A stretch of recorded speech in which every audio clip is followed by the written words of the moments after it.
Here's a simple question. Are you happy and satisfied with your trumpet playing or your brass playing? Very simple question. Are you satisfied? Are you happy? If you weren't to get any better, you live the rest of your life playing the way that you are now, are you happy? Is it consistent? You've still got chops at the end of the gig? You enjoy playing? You're confident? Are you happy? If not, would you like to be a different player, a better player? It's a yes or no question. If you're like, no, I'm happy, I don't need to be any better, great. I'm Greg. Nice to meet you.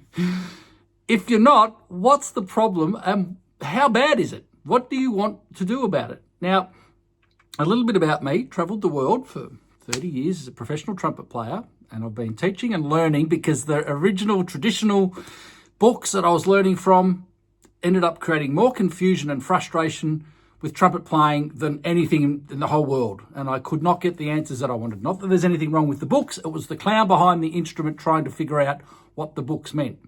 They're all loaded with ink. They're all loaded with exercises. But if you're doing it wrong or you don't understand it, you can waste a lot of time. And I got to the point where I was going to quit or make a substantial change to my understanding, which is why Mystery to Mastery was developed 21 years ago. Now, as I said in my previous video, I'm going to change the T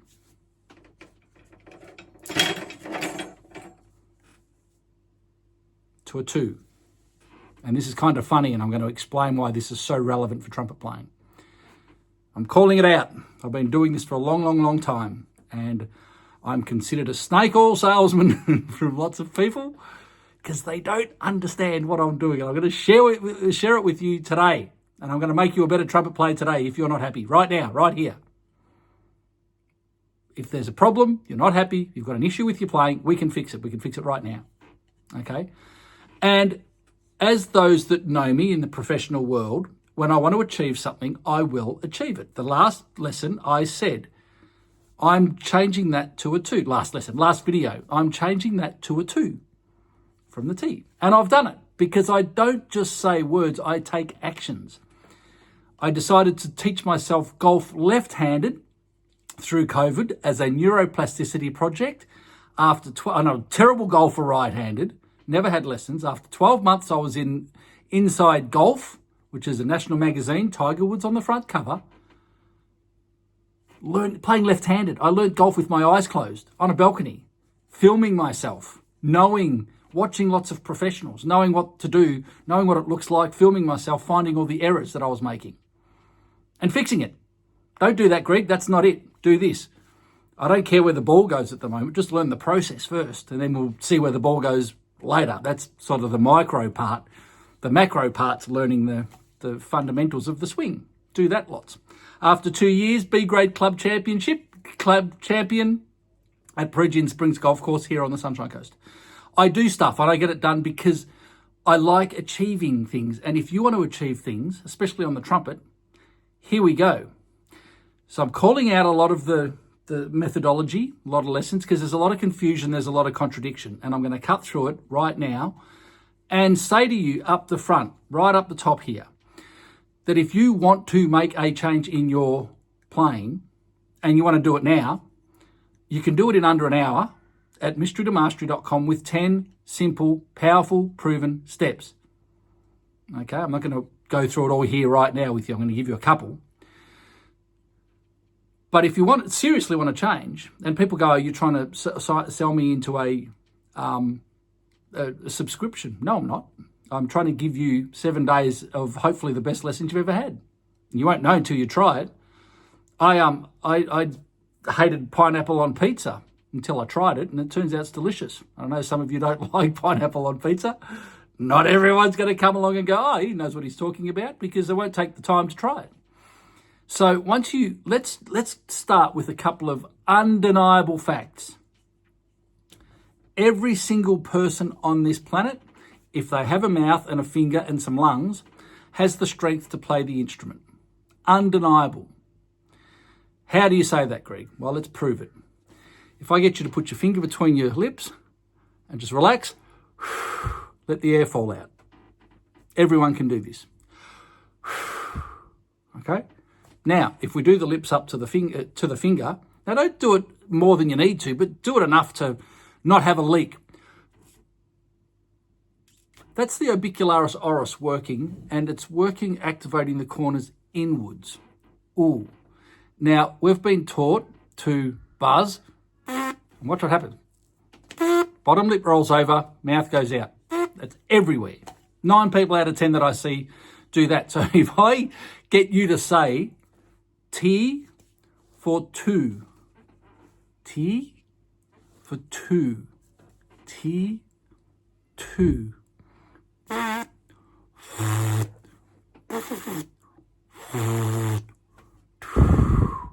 Now, we don't buzz when we play. The lip vibrates on its own. It's all in the 10 steps. I go through it all. If you haven't seen it, you're a brass player having problems, you need to see this, right? So what's the point here? When I do the mouth up, you cannot blow the lips apart. You cannot blow the lips apart. You've got these massive muscles, massive energy from the body, creating as much compression as possible, but you can't blow your lips open. I call them lip zip, the zips. You can't blow them open. It's too strong. It's stronger than all of this. But what everyone's doing is pinching down. I see this every single day, whether it's a professional or a beginner. We're taught to buzz. We're taught to tighten in the middle of the lips and blow hard. And on that point, people say you've got to blow faster to play higher. And people say you've got to blow more air, which is faster, to play louder. How do you play a high, loud note? Sorry, how do you play a high, soft note? Blow fast, slowly. How do you blow a loud, low note? Blow slow, fast. That makes no sense. And the body is not involved in pitch at all.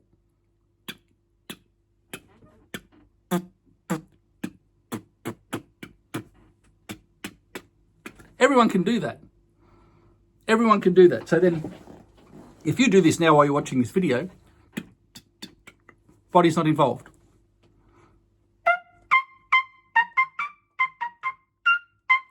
Body's not involved. But you've got to blow faster to play higher. No, you don't. No, you don't. You've got to understand how the orbicularis oris works and how oscillation works and how the instrument works and how they all work together. If you want to know that, come and do the 10 steps. Take you an hour. You'll be a better player, and it's going to, my guarantee is you're going to play a better sounding note easier by the end of the hour. See, M2M coming out. The second part of Mystery to Mastery, the next 20 years, is calling out the psychology that is wrong around the world and proving to you, without all this blooming nonsense and crazy, he doesn't know what he's talking about. I'm sick and tired of that. I'm going to prove to you all exactly what's going on here. Orbicularis oris, risorius muscles, smile. This works. Used car salesman, limited range, limited endurance. We don't have the goalposts that I call them, the inside the aperture, the sides of the aperture corners, working correctly on the rim. When you know how the aperture corners work on the inside of the mouthpiece rim, playing becomes easier. Then I say brass playing's no harder than humming. And they go, you're absolutely gaslighting us. We can hum passively. We can hum actively. And hum softly. Hum loudly. We've got energy. We've got oscillation. Consider this. I call this oscillation. If you go and then go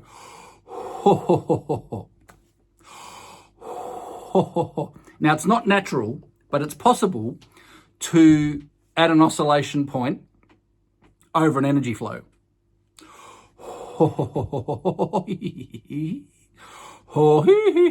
I'm not blowing faster to change that pitch, by the way. It takes no more physical effort to add an oscillation over an energy flow. So I work on what's called no notes, and we get the energy flow into our mouthpiece. And then when we add the oscillation using the mouth in the correct way, it takes no extra effort. So all of a sudden you recognise that brass playing's no harder than humming and singing. And you'll feel it. All we're doing is moving the oscillation point from here up to here. But what everyone's doing, and I'd say everyone, I reckon probably 99%. I've had a dude yesterday who was in the military, in the US military for 23 years, bit busted, needs some help.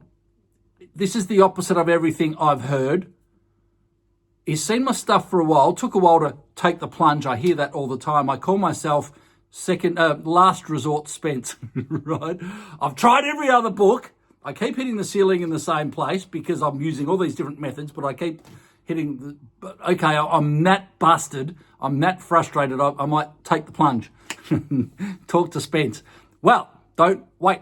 Do it now. Go through the 10 steps. Don't get to that point where you're broken, please. There's so many broken people. I'm working with them all the time. So let's play easier. Let's get it right. Let's figure it out, right? So we've got the energy. It's not natural, but possible to go ho, ho, ho, to add the oscillation without activating the body. It's the same in the mouthpiece cup. It's the same. We don't need to activate the body to go from a no note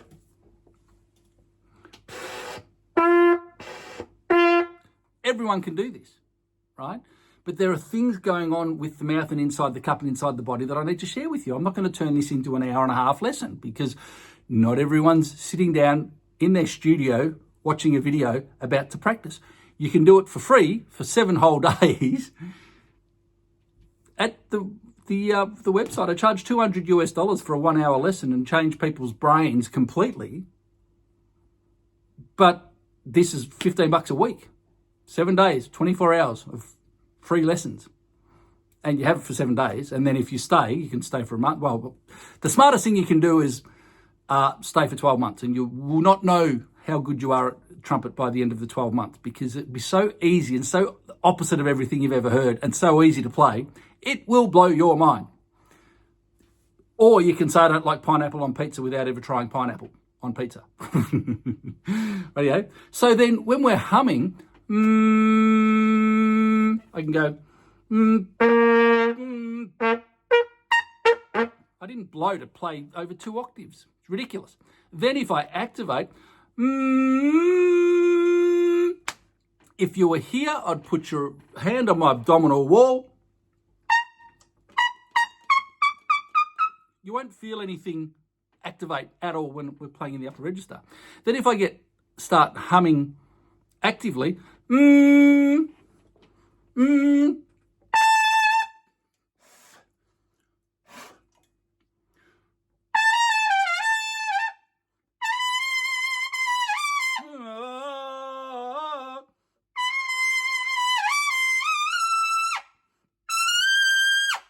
okay, so whilst I'm active because it's loud and it's a long note.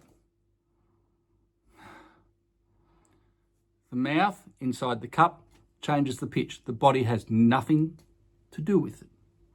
The body's role is long notes and loud notes. You can argue with that. That might go against everything that you've ever thought, every book you've ever written. I don't care. I talk to people every day from all over the world, different realms of life, orchestral players from, principal trumpet players of orchestras, lead players of big bands, jazz players. It doesn't matter. And it doesn't matter what instrument. Trombone players and French horn players and tuba players. Here's the next one. What's the first thing I do? First thing I do. Put the finger between your mouth. Take a breath, send your attention to your throat. I call it the body's concert hall. Why do I call it the body's concert hall? Well, firstly, is it a familiar feeling? Most people go, it's completely foreign. If it's not foreign, it's familiar, but not when we're playing the instrument. So because we start going into overexertion, tight throat, because our lips are too tight, and we start to get self-maneuver and choking and all that sort of stuff. because we're overblowing and the mouth's not working right. We're using really strong muscles against each other.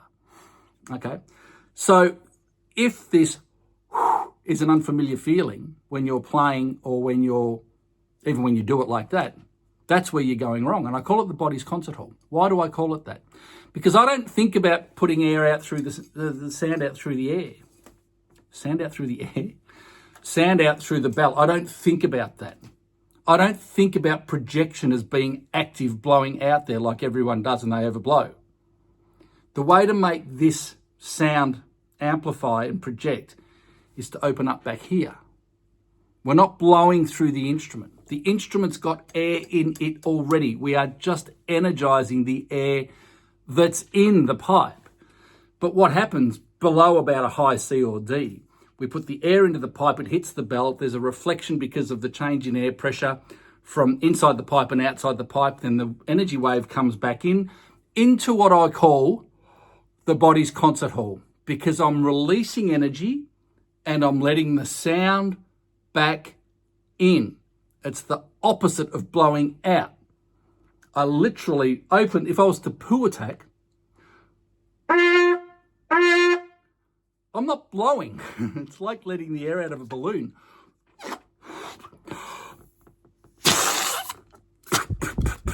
You release the energy hits the pipe hits the bell hits the atmosphere comes back, reflects through. I want it reflecting into a concert hall, not a tiny shoebox. And has anyone felt like this? Oh, you sound great, Greg. Everyone that said sound great when I was killing myself playing wanted to smack over the head with my trumpet. And then I'm saying I'm chopping out, I'm playing really hard to high C, high D, high E. I'm like, how do you play another octave? And they're going, blow faster, blow harder. What? I can't. I'm going to break. I'm going to explode. I'm blowing hard as enough as it is. It's not it. It's not it. When you understand that there is a breath, a relaxed body, passive release, that energy hits the cup, which goes into the horn, which then creates a reflection, and what I call the bed sheet, the milk spout bottom lip bed sheet. This is all explained in the 10-step tune-up. You want to be a better player? Do it today. Won't cost you anything. Release the energy. The power comes back and sets the lip into oscillation.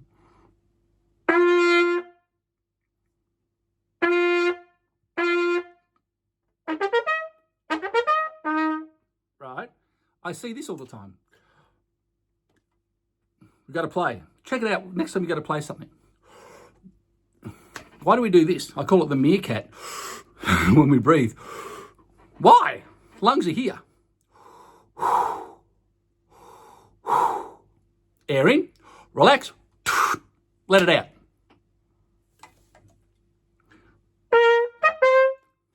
Right? Not. Oh.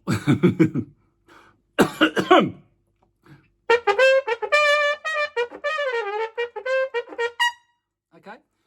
So once we understand the mechanics of this and the feeling of the sound being back here and going, and not blowing through the horn, we don't blow. We support, we release the energy. Then as we have to open the chops, because we change pitch horizontally, we open volume vertically. There's more displacement vertically.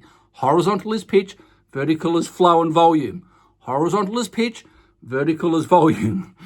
That's how it works. And the tongue changes position. That's all explained at Mystery Mastery. That's enough. I was going to do a couple, but I've done 3. I want to stay for an hour. I'm not going to. If anything that I've said in this video makes sense to you, or you're curious, or rather than be critical, be curious, go into the comments and write, you are full of shit. Go for your life. I've been there, done that. I've gone the hard way. I've played the hard way. I've done the buzzing. I've done the closed throat. I've done the teeth closed. I've done the migraines. If you're happy doing that, clap your hands, right? Great. I wasn't. If you are having problems, the reason is you're overexerting. You've got a misunderstanding about what happens in the mouth and what the airflow is required. We're doing it too hard. We've got big muscles working against each other, making playing difficult. I don't really mind what level you are. I can guarantee that I can make someone, even at the top level, play a bit easier. Open the sound up. Make it freer. I guarantee it. Very, very, very, very, very, very few people that I see actually play dot and the sound just oozes out. For every one of those players that do exist, there's a million people that can't do it. And the thing about this, my friends, is that even people that are members of the Windworks Trumpet Academy, they might have been there for 2 years and they're still getting it wrong. And they'll put their hand up and go, Greg, I've had to go back to the Largo stage because I didn't recognise, I call it the illusion of competence. I didn't realise I was getting it wrong. That's why we do weekly masterclasses and Teaching Tuesdays, to get on there and help people recognise that they're actually doing inefficient things that they don't need to be doing. My number one mantra is don't use what you don't need till you do need it. Eliminate any involuntary or unnecessary muscle activation. If you do that, you will play better. You will sound better. It will be easier. Okay? And I've lived this life and continue to live this life to help you and players get better, to overcome playing ceilings. And it's time to call out a lot of stuff. I'm seeing videos of people that can play great saying things that are so opposite to what they think they're doing. It's not helpful. They're trying to give tips, but what they're doing and what they're saying are two different things. I see it all the time.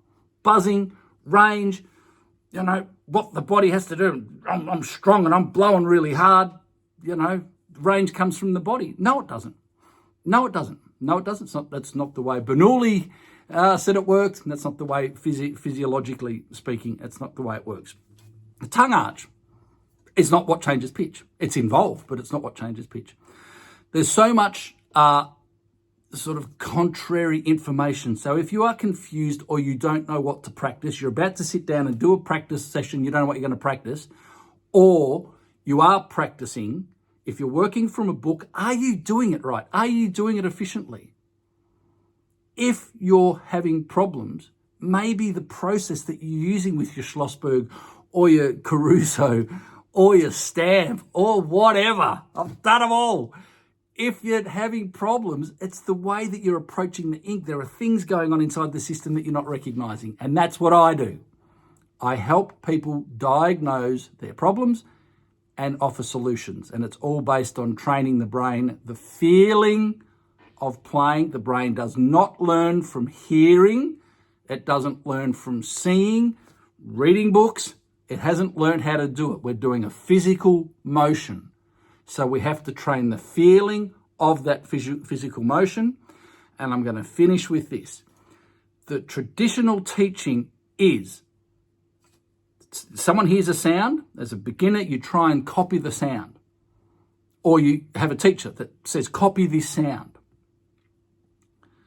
Then from that sound, then we put a bit of ink in front of it to learn a tune or an exercise. From that, it might sound crappy, okay, or good, right? Then we've got the ink. Then we've got the brain stores the feeling so it can recall it next time. So what if it sounds good, but the student's doing this and doing this and doing this? Sounds great. It's terrible technique, but it sounds great. The brain is storing that feeling. So ultimately, eventually, when that player gets to a level where they've got a ceiling of I can play a high C, but I can't play higher than it. I've been stuck here. I'm running out of chops. I've got terrible endurance. I've got all this pressure in my throat.